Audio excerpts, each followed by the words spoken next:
ماشاءاللہ ناظرین، تلاوت کلام الرحمن اور ترجمہ آپ نے ملاحظہ فرمایا۔ سعادت کے اس سفر میں آپ اور ہم اور دنیا میں تمام ہمارے ARYQ TV دیکھنے والے سعادت کے اس سفر میں شریک سفر ہوئے۔ آئیے ان برکتوں کو مزید بڑھانے کے لیے تفسیر کی جانب بڑھتے ہیں۔ میں ملتمس ہوں علامہ محمد شہزاد مجددی صاحب کی خدمت میں کہ ان آیات بینات کی تفسیر فرمائیں۔ بسم اللہ الرحمن الرحیم، الحمدللہ رب العالمین، والصلاة والسلام علی اشرف الانبیاء والمرسلین وعلی آلہ وصحبہ اجمعین۔ ناظرین مکرم، چوتھا پارہ سورہ آل عمران، آیت نمبر 130۔ اے ایمان والو، سود دونا اور یعنی دگنا کر کے نہ کھاؤ، لا تاکلوا الربا اضعافا مضاعفا، اور اللہ سے ڈرو اس امید پر کہ تمہیں فلاح ملے۔ ربا آپ جانتے ہیں سود کو کہا جاتا ہے، اور اس سے پہلے بھی قرآن پاک میں سود کی حرمت کو بیان کیا گیا ہے، سود کے ضرر کو بیان کیا گیا ہے۔ ایک دوسرے کا مال ظلماً کھانا، ہڑپ کر جانا یا غصب کر لینا، اس کو اسلام نے قطعاً پسند نہیں فرمایا۔ اور میں نے عرض کیا تھا کہ ہماری شریعت میں مال کی حرمت بھی اسی طرح قائم ہے اور برقرار ہے جیسے جان اور عزت کی حرمت ہے۔ اسلام نے انسانی حقوق کے حوالے سے، انسان کی نفسیات کے حوالے سے اور انسان کی طبیعت کے حوالے سے اہمیت دی ہے اس چیز کو کہ جو اس کی ملکیت ہے، جو اس کی پراپرٹی ہے، اس کو کوئی دوسرا اس کی رضامندی کے بغیر نہ لے۔ ہاں، اگر وہ اپنی رضا سے کسی کو کچھ دے رہا ہے تو اس کو حق حاصل ہے دینے والے کو دینے کا اور لینے والے کو اسے حاصل کرنے کا، لیکن اس کے بغیر یعنی استحصالی نظام جو ہے اس کو اسلام نے پسند نہیں کیا، جس میں کسی دوسرے کی حق تلفی ہوتی ہو یا کسی دوسرے کی مجبوری کا ناجائز فائدہ اٹھایا جا رہا ہو۔ چونکہ سود کے اندر یہ کیفیت پائی جاتی ہے، یہ دنیا کی مختلف قوموں میں، مختلف مذاہب میں اس زمانے میں بھی تھا، اور آج بھی آپ دیکھتے ہیں دنیا کے اندر ایک سودی نظام ہے، اور ایک کیپٹلزم کے نام سے یہ سرمایہ دارانہ نظام دنیا کے اندر جاری و ساری ہے۔ علامہ پھر مجھے یاد آئے، انہوں نے کہا تھا کہ فرنگ کی رگے جہاں پنجہ یہود میں ہے۔ تو یہ جو یہود مدینہ تھے، ان کا بہت بڑا سورس آف انکم جو ہے وہ یہی نظام سود تھا۔ سود پر مال لینا، سود پر مال دینا، یہ ان کا ایک مستقل ذریعہ معاش تھا۔ اسلام نے اس کو سخت ناپسند فرمایا اور اللہ اور اس کے رسول صلی اللہ علیہ وسلم کے ساتھ اس کو جنگ قرار دیا۔ اور پھر اس کے اندر ایک اور پہلو تھا جو ہمارے ہندوستان کے اندر بھی بہت ہی خطرناک حد تک پری پارٹیشن بھی موجود تھا، اور آج کل ایک نئے جدید انداز کے اندر موجود ہے، جس کو قرآن نے جس کی طرف اشارہ کیا ہے اضعافا مضاعفا، یعنی سود کے بعد پھر سود در سود، جس کو ہمارے ہاں سود اور بیاج کے نام سے تعبیر کیا جاتا تھا کہ کسی کو پہلے پیسے دے دینا سود پر اور اسے وہ واپس لینے کی بجائے مزید اسی پیسے پر ایک مستقل اس کے اوپر ایک تاوان اور ایک جرمانہ ڈالتے رہنا، اور اس کو بڑھاتے رہنا، اس میں اضافہ کرتے رہنا ایک فائن اور تاوان کی شکل میں، کہ جب تک وہ واپس نہیں کرے گا وہ سود کی ریشو کو بڑھاتے رہیں گے۔ تو اس نے اس ظلم کی چکی میں ایک غریب انسان ہمیشہ پسا ہے، اور اسلام کے ہاں انسانی تقسیم غریب اور امیر کی بنیاد پر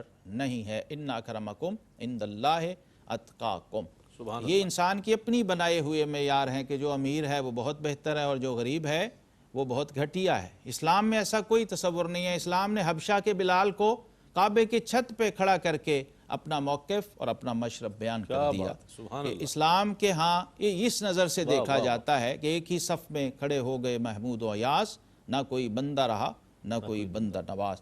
تو فرمایا اللہ سے ڈرو، یعنی اللہ سے ڈرو تاکہ تمہیں کامیابی اور فلاح نصیب ہو۔ بڑے سے بڑا کارنامہ بھی کرنے کے بعد اللہ سے ڈرتے رہنا ہے، اس لیے کہ بعض دفعہ نیک اعمال بھی بندے کو عجب میں مبتلا کر دیتے ہیں، خود پسندی میں مبتلا کر دیتے ہیں۔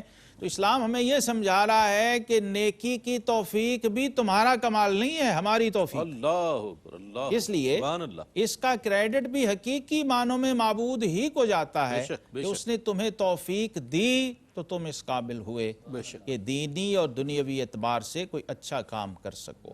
اس لیے توفیق من جانب اللہ ہے، ہمیں یہی سمجھایا گیا ہے کہ السعی منی والاتمام من اللہ، کوشش بندے کی طرف سے ہوتی ہے لیکن اس کی تکمیل خالق کائنات کی طرف سے ہوتی ہے۔ تو فرمایا اللہ اور اس کے رسول صلی اللہ تعالی وسلم کی اطاعت میں رہو۔ اس دائرہ اطاعت سے اگر باہر چلے گئے تو پھر صورتاً نیکی جو ہے وہ بھی تباہی اور بربادی اور ہلاکت کا ذریعہ بن جائے گی۔ واہ واہ۔ ہمیں ایک بہت ہی اہم ہمارا ایک معاشرتی رویہ ہے جس کی طرف قرآن نے اسی سورہ مبارکہ کے اندر متوجہ کیا۔ فرمایا الذین ینفقون فی السراء والضراء، وہ لوگ جو خوشی میں بھی خرچ کرتے ہیں اللہ کی راہ میں اور غم میں بھی خرچ کرتے ہیں۔ اللہ بہت اہم پہلو ہے۔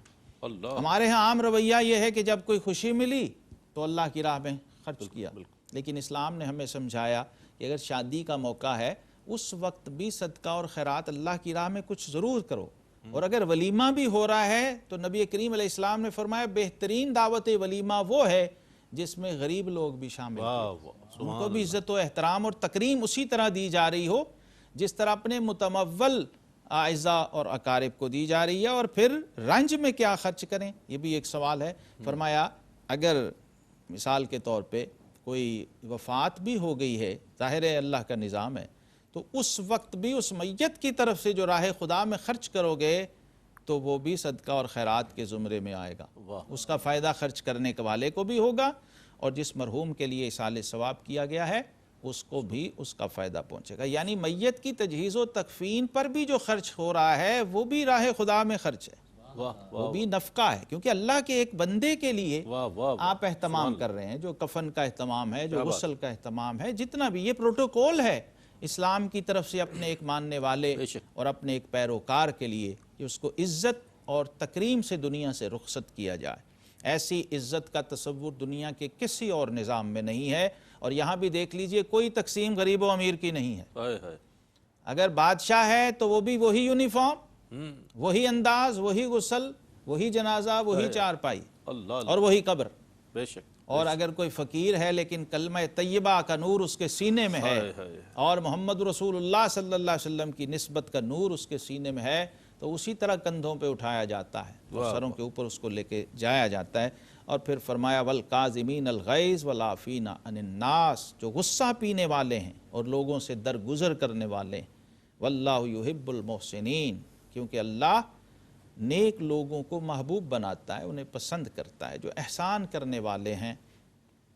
والکاظمین الغیظ کے حوالے سے ہمارے اسلاف کے ہاں ایسی ایسی روایتیں ہیں ناظرین محترم کہ عقل دنگ رہ جاتی ہے۔ حضرت سیدنا عثمان غنی رضی اللہ تعالیٰ عنہ، سیدنا امام زین العابدین رضی اللہ تعالیٰ عنہ اور کئی تابعین سے یہ روایت منقول و مروی ہے کہ آپ تشریف فرما تھے، مہمان آئے ہوئے تھے، اور ایک خادمہ، ایک کنیز، وہ کچھ گرم کر کے کوئی چیز طعام کی شکل میں کھانے کے لیے، کوئی بھنی ہوئی گوشت کی کوئی ران یا کوئی ایسی چیز سلاخ کے اوپر لگا کے وہ لے کے آ رہی تھی، تو اچانک اس کے ہاتھ سے وہ گر گیا مہمان کے اوپر۔ اب میزبان ظاہر ہے وزاداری کے بہت خلاف اور ان کی طبیعت پہ بہت گراں گزرا کہ ہمارے مہمان کو اذیت ہوئی، تکلیف ہوئی، اور بینرز کے بھی خلاف تھا، تو شدید جلال اور غصے میں آ گئے۔ تو اس زمانے کی جو خدام تھے، کنیزیں تھیں، ان کی تربیت دیکھیے کیسی تھی۔ جب اپنے آقا کو جلال میں دیکھا تو یہ آیت پڑھی والکاظمین الغیظ، غصے کو قابو کرنے والے، غصہ پی جانے والے، تو فوراً ان کا چہرہ سپاٹ اور نارمل ہو گیا۔ پھر انہوں نے پڑھا والعافین عن الناس، اور لوگوں کو معاف کرنے والے، درگزر کرنے والے، فرمایا ہم نے تمہیں معاف کیا۔ وہ جو اس کنیز پر ایک دہشت کی اور کیفیت تھی وہ فوراً وہ بھی نارمل ہو گئی، وہ ختم ہو گئی۔ پھر اس نے آگے پڑھا واللہ یحب المحسنین، سبحان اللہ، اور اللہ احسان کرنے والوں کو پسند کرتا ہے، تو آپ نے فرمایا جا آج سے تو آزاد ہے۔ سبحان اللہ، واو۔ دیکھیے یہ تفسیر کر دی اپنے عمل سے کچھ آیتیں ہیں اور کچھ مقامات ایسے ہیں جس کی تفسیر ہمیں لفظوں کی شکل میں سمجھ نہیں آتی، بلکہ ہمارے اسلاف کے اعمال سے اور ان کے کردار سے سمجھ آتی ہے کہ اصل میں یہ آیت کیا کہہ رہی ہے اور کیا چاہ رہی ہے۔ اتنے بڑے بڑے معاملات میں بھی ہمارے بزرگوں نے ایسے مظاہرے فرمائے ہیں، چاہے جائے کہ چھوٹی چھوٹی باتوں پر ہم فتنہ کھڑا کر دیں اور طوفان مچا دیں گھروں میں، ہمیں تربیت دی جا رہی ہے اپنے حواس کو کنٹرول رکھنے کی، اور اللہ کا محبوب اور پسندیدہ عمل ہے۔ پھر آگے چلیے تو فرمایا والذین اذا فعلوا فاحشۃ، یہ اسلام کی وہ گہرائی ہے اور وہ گہرائی ہے کہ اپنے ماننے والوں کو کسی حال میں بھی تنہا نہیں چھوڑا۔ معلوم ہے کہ انسان نسیان سے ہے اور یہ بھول جاتا ہے اور یہ غلطی کرے گا، الانسان مرکب من الخطاء والنسیان ہے، یہ بنا ہی بھول چوک کا ہوا ہے تو غلطی کا مرتکب ہوگا۔ اللہ رب العزت نے گناہ سے پہلے توبہ کا دروازہ بنایا۔ اللہ بندے نے ابھی گناہ کیا نہیں ہے، ہائے توبہ کا دروازہ پہلے تیار ہے۔ واہ واہ، یہ اللہ کا نظام رحمت ہے، بے شک بے شک۔ اور فرمایا گیا سبقت رحمتی علی غضبی، میری رحمت ہمیشہ میرے غضب پر غالب ہے۔ اس لیے پہلے بتایا، پہلے ارینج کیا کہ جب کہیں کوئی کوتاہی، کوئی بے حیائی کر بیٹھے، جس کو تعبیر کیا ہے قرآن نے اپنی ہی جان پر ظلم کرنے سے، یہ بھی بہت اہم پہلو ہے سمجھنے کے لیے کہ اصل میں جو شخص گناہ کر رہا ہے وہ کسی کا کچھ بگاڑ نہیں رہا، وہ اپنی ہی جان پر ظلم کر رہا، وہ اپنی ہی ہلاکت اور تباہی کا سامان کر رہا ہے، ظاہری طور پہ بھی، باطنی طور پہ بھی، دنیاوی طور پہ بھی اور اخروی طور پہ بھی۔ اس لیے ہمیں پہلے سے قرآن نے متنبہ کیا اور متوجہ کیا، مرض کی تشخیص بھی فرما دی، پھر اس کا علاج بھی تجویز کیا فرما کہنے، کیا فرمایا اگر کہنے، اپنی واہ جان واہ پہ واہ۔ ظلم کر بیٹھے تو پھر کیا کرے؟ دیکھیے نسخہ، ذکر اللہ، مومن کی نشانی۔ اللہ اکبر، اللہ اکبر۔ شیطان اسے مایوس کرے گا، نا امیدی میں مبتلا کرے گا، فرمایا یہ فوراً اپنے رب کی طرف متوجہ ہو، سبحان اللہ۔ اللہ کو یاد کرے۔ پہلا کام یہ ہے، جب اللہ یاد آئے گا تو پھر اسے توبہ یاد آئے گی، استغفار یاد آئے گا۔ فرمایا پھر اپنے گناہوں کی معافی چاہے، اور یہ بات اللہ رب العزت کی بارگاہ میں بہت ہی پسندیدہ ہے کہ انسان کو، بندے کو یہ پتہ ہو کہ میرے گناہ بخشنے والا کوئی ہے، بے شک بے شک۔ اور اسے یہ بھی پتہ ہو کہ لا یغفر الذنوب الا انت، اے اللہ کوئی گناہ نہیں بخش سکتا سوائے تیرے۔ سبحان اللہ سبحان اللہ۔ تو آقا کریم علیہ السلام نے یہ دعا ہمیں سکھائی ہے اللہ کہ بندہ بے شک۔ نماز کے اندر قعدہ اخیرہ میں یہ دعا پڑھا کرے، اللہم انی ظلمت نفسی ظلما کثیرا فاغفر لی مغفرۃ من عندک، اے اللہ وارحمنی انک انت الغفور الرحیم، کہ میں اپنی جان پہ ظلم کر بیٹھا ہوں اور ظلم بھی بہت زیادہ کر بیٹھا ہوں، اے اللہ اور تیری بارگاہ سے رحمت کی اور بخشش کی امید رکھتا ہوں۔ جب وہ یہ کہتا ہے لا یغفر الذنوب الا انت، اے اللہ کوئی گناہ نہیں بخش سکتا سوائے تیرے،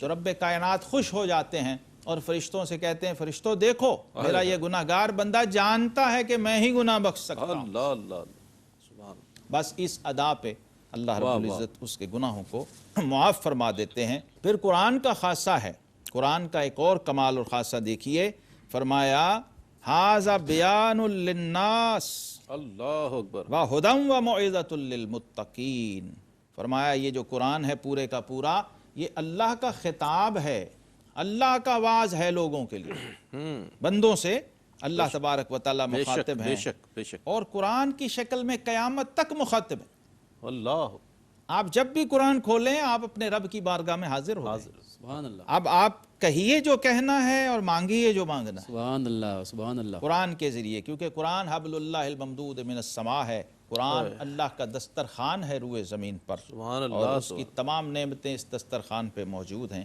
فرمایا یہ لوگوں کے لیے نصیحت ہے، بے شک۔ اگر اسے سیکھنا چاہیں اور ہدایت پانا چاہیں تو قیامت تک ہدایت کا یہ دروازہ ان کے لیے کھلا ہے۔ پھر ایمان والوں کو تسلی اور تشفی بھی قرآن نے دی، فرمایا نہ سستی کرو نہ غم کھاؤ، ہمیشہ غالب تم ہی رہو گے، شرط کیا ہے کہ تم مومن رہنا۔ سبحان اللہ۔ آج لوگ چاہتے ہیں ہمیں سب کچھ مل جائے، لیکن جو ایمان کے تقاضے ہیں اور وہ جو پیمانہ اور معیار ہے اس پہ ہمیں پورا نہ اترنا پڑے، اس پہ ہمیں کوئی نہ پرکھے، لیکن ہمیں یہ شرطیہ جملہ یہ ہے ان کنتم مومنین، شرط کیا ہے کہ تم ایمان رکھتے ہو اپنے رب پر تو پھر رب تمہارے ساتھ ہے، ولا تہنوا ولا تحزنوا، اللہ پھر یہ قلت اور کثرت کے چکر میں نہ پڑنا، بلکہ تمہارا رب تمہارے ساتھ ہے۔ اور پھر آقا کریم علیہ الصلوۃ والسلام کی شان نبوت و رسالت یہاں بیان کر دی کہ اور محمد صلی اللہ علیہ وسلم یہ تو اللہ کے ایک رسول ہیں، ان سے پہلے اور رسول بھی آ چکے، تو کیا اگر وہ انتقال فرما جائیں یا شہید ہو جائیں تو تم الٹے پاؤں پھر جاؤ گے؟ اللہ یہ بہت اہم معاملہ تھا۔ یہ ناظرین مکرم قرآن پاک کی وہ تاریخی آیہ کریمہ ہے جب آقا کریم علیہ السلام کا وصال ہوا اور صحابہ کرام مضطرب، بے چین اور پریشان حال ہو گئے تھے، اور لوگوں کو یقین نہیں آ رہا تھا۔ سیدنا عثمان غنی بے ہوش ہو گئے تھے، سیدنا عمر فاروق رضی اللہ عنہ جلال میں تلوار نکال کے کھڑے ہو گئے تھے۔ عجیب اضطراب کا عالم تھا، گویا بقول حضرت ابو ہریرہ کے امت کی کشتی ڈاواڈول ہو گئی تھی۔ تو امیر المومنین خلیفۃ الرسول بلا فصل سیدنا ابو بکر صدیق رضی اللہ عنہ نے آ کر یہی آیات تلاوت فرمائی تھی، اور ایک دم لوگوں کے ہوش حواس بحال ہو گئے، اور سیدنا عمر فاروق نے یہ تاریخی جملہ کہا تھا کہ ہمیں لگتا ہے یہ آیت آج ہی اتری ہے۔ حالانکہ قرآن میں موجود تھی، لیکن ہمارے ذہن میں یہ بات نہیں تھی کہ جو آیا ہے اس نے جانا بھی ہے، کیونکہ اللہ کا نظام ہے۔ تو اس جدائی اور فراق کے لیے جو ناقابل برداشت تھی، قرآن نے پہلے سے تیار کیا اپنے ماننے والوں کو، اہل ایمان کو اور مسلمانوں کو۔ ہمیں بھی قرآن سے رہنمائی لینی ہے اور قرآن سے یہ سبق سیکھنا ہے۔ اب اس ربع کا جو آخری نقطہ میں عرض کرنا چاہ رہا ہوں وہ ہے لَقَدْ مَنَّ اللَّهُ عَلَى الْمُؤْمِنِينَ إِذْ بَعَثَ فِيهِمْ رَسُولًا، تحقیق اللہ نے بڑا احسان فرمایا اہل ایمان پر کہ ان میں انہی میں سے ایک رسول بھیج دیا جو ان پر اس کی آیتیں پڑھتا ہے اور انہیں پاک کرتا ہے، سبحان اللہ، اور انہیں کتاب و حکمت سکھاتا ہے، اور وہ ضرور اس سے پہلے کھلی گمراہی میں تھے۔ دیکھیے آقا کریم علیہ السلام کی شان نبوت کو اور منصب نبوت کو قرآن نے کسی تفصیل سے، کسی صراحت سے سمجھا دیا ہمیں کہ ایک تو یہ بات یاد رکھنا کہ نبی اور رسول کا آنا اللہ کا احسان ہوتا ہے، اور دوسرے یہ کہ خاتم الانبیاء والمرسلین صلی اللہ علیہ وسلم کا آنا سب سے بڑا احسان ہے۔ سبحان اللہ، اور سبحان پھر اس احسان کو اگر مانو گے اور اس کا چرچا کرو گے اور اس کو تسلیم کر کے اس کی اتباع میں لگ جاؤ گے تو فلاح اور کامرانی پاؤ گے۔ پھر آقا کریم علیہ الصلوۃ والسلام کا قرآن کی تعلیم دینا اور حکمت کی تلقین فرمانا اور تزکیہ نفس، اس پر بس میں ایک ہی بات عرض کرتا ہوں کہ ہمارے آقا مولا علیہ الصلوۃ والسلام ہمارے معلم بھی ہیں اور ہمارے مزکی بھی ہیں۔ ہمیں یہ یاد رکھنا ہے کہ ان کی سنت اور ان کا رستہ محض تعلیم کتاب ہی نہیں ہے بلکہ تزکیہ نفس بھی ہے، اور آج امت کو اسی باطنی پاکی کی، اسی فکری طہارت کی ضرورت ہے، اور وہ ہمیں قرآن سے اور سنت سے ملتی ہے۔ روزے کا، رمضان کا، قرآن کا اور جملہ عبادات کا بنیادی مقصد یہی ہے کہ ہم اپنی روح کو، اپنے باطن کو پاک کر لیں تاکہ بارگاہ الہی کے اندر پاکیزگی کے ساتھ حاضری پیش کر سکیں۔ اللہ رب العزت ہمیں قرآن پاک کی برکتیں اور انوار نصیب فرمائے۔ آمین آمین۔ وآخر دعوانا ان الحمدللہ رب العالمین۔ سبحان اللہ، جزاک اللہ۔ ناظرین محترم، آج الحمدللہ لن تنالو چوتھا پارہ سورہ آل عمران کی 126ویں آیت تا 164 آیت کی تلاوت، ترجمہ اور روح پرور اور ایمان افروز تفسیر پیش کی گئی۔ حضور علیہ الصلوۃ والسلام کی بعثت مبارکہ کا بھی آخر میں حوالہ آیا اور مقاصد بعثت بھی علامہ صاحب نے بہت خوبصورت انداز میں بیان فرمائی۔ یہ سلسلہ آگے بھی جاری رہے گا انشاءاللہ۔ اللہ تعالیٰ سے دعا ہے کہ اللہ تعالیٰ قرآن کا پڑھنا، سننا اپنی بارگاہ میں قبول فرمائے، اور ہمیں قرآن کے نور سے وہ روشنی عطا فرمائے کہ جو ہمارے ظاہر و باطن کو منور فرما دے۔ اس کے ساتھ ہی اپنے میزبان محمد رئیس احمد کو اجازت دیجیے۔ اللہ حافظ۔